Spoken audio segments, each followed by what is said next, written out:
Good morning! Hey, good morning, good morning! So, ang gagawin natin ngayon is, ipapakita ko sa inyo ang potato hash brown na very crispy and yummy. O, diba? So, kudkudin natin. Kudkud man tawag nito. Ayan. Ayan, guys. Okay? Ipapakita ko sa inyo. Okay. Ayan.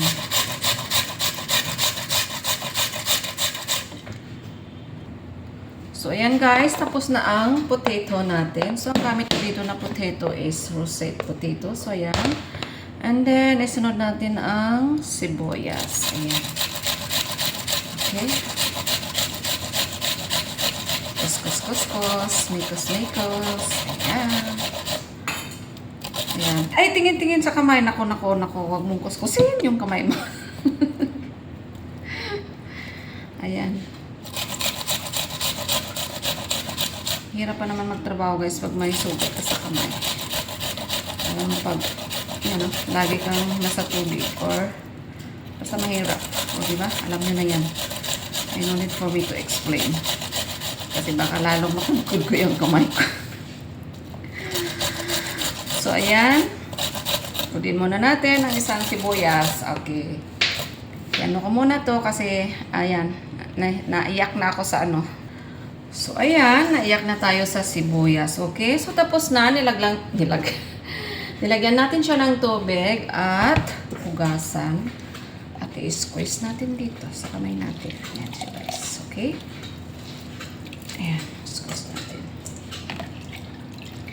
So, bali, 4 na potatoes ang gamit ko nito, guys. So, let's say kung ilang hash brown ang nagawa niya.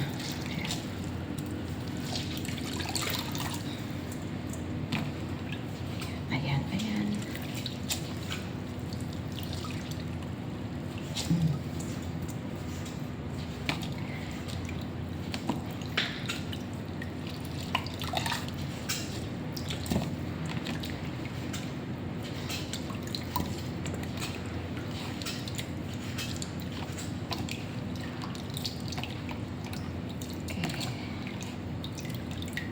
Ayan guys, medyo mahaba na yung video natin. Sandali. So ayan guys, next, pa-fry muna natin siya ng at least half cook. Okay? Ayan. Pagtapos natin i-squish, pagkatapos natin, fry muna natin siya at least half cook. Okay? Super easy lang at okay, ayan. Fry muna natin siya na mag-cook. Okay, kunting mantika lang guys. Okay, kunting mantika lang. So, ayan guys, medyo half-cook na ang ating potato. So, we have to put some salt. Of course, hindi nawawala ang salt. Ayan. And black pepper.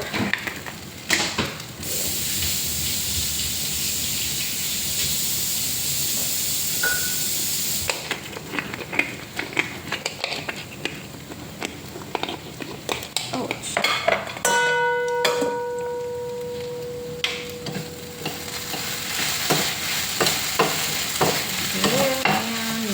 Ano siya? Guys.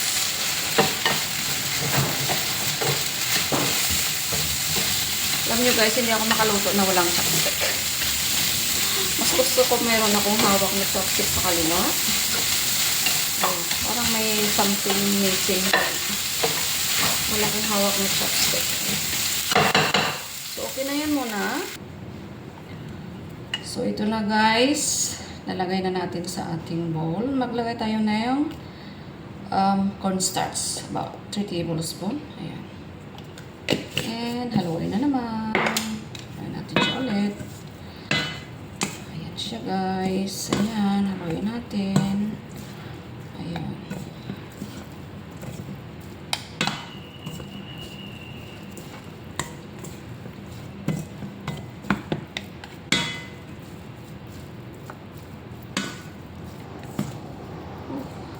Init. Ayan.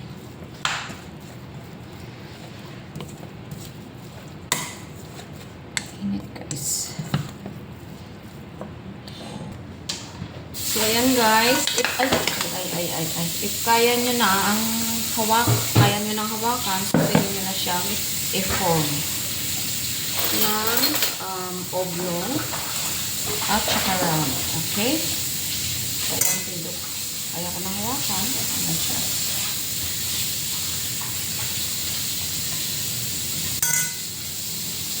Ayan. So, ginagawa ko is, bibilogin ko muna siya. Ayan, bibilogin muna. Bago natin i-shape kung anong gusto natin shape. Okay? Of course, ang itsura ng hash brown is oblong. So, ayan, oblong. So, if gusto na yung round, pwede nyo gawin. Ayan. Okay?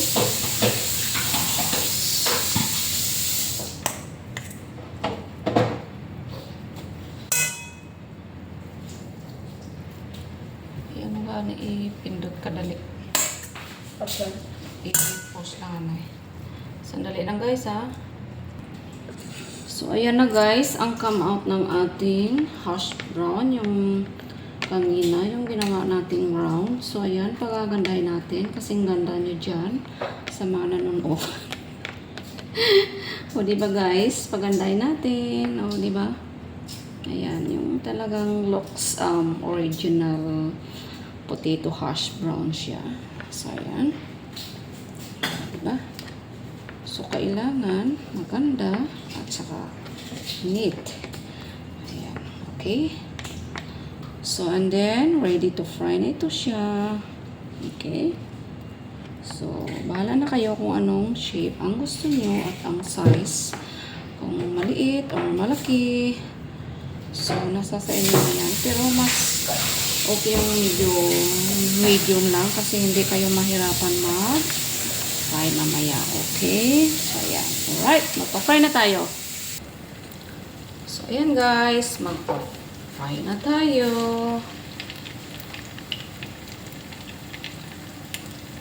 So, ayan. Gamit kayo ng manipis na spatula. Spatula. Ano ba yun? Yes, spatula. Para hindi kayo mahirapan kuha dito sa pinaglagyan nyo o mag-lift up. Okay?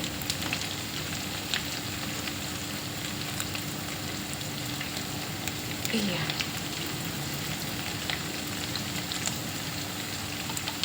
So, gusto natin ito. Ayan. Ayan, pumatong yung isa. Pasaway. Pasaway ka. So, ayan guys. Thank you so much. At ipapakita ko na lang mamaya sa inyo ang final product natin. Dahil mahaba na, super haba ng ating video. Bye and thank you so much and thank you for watching. Bye!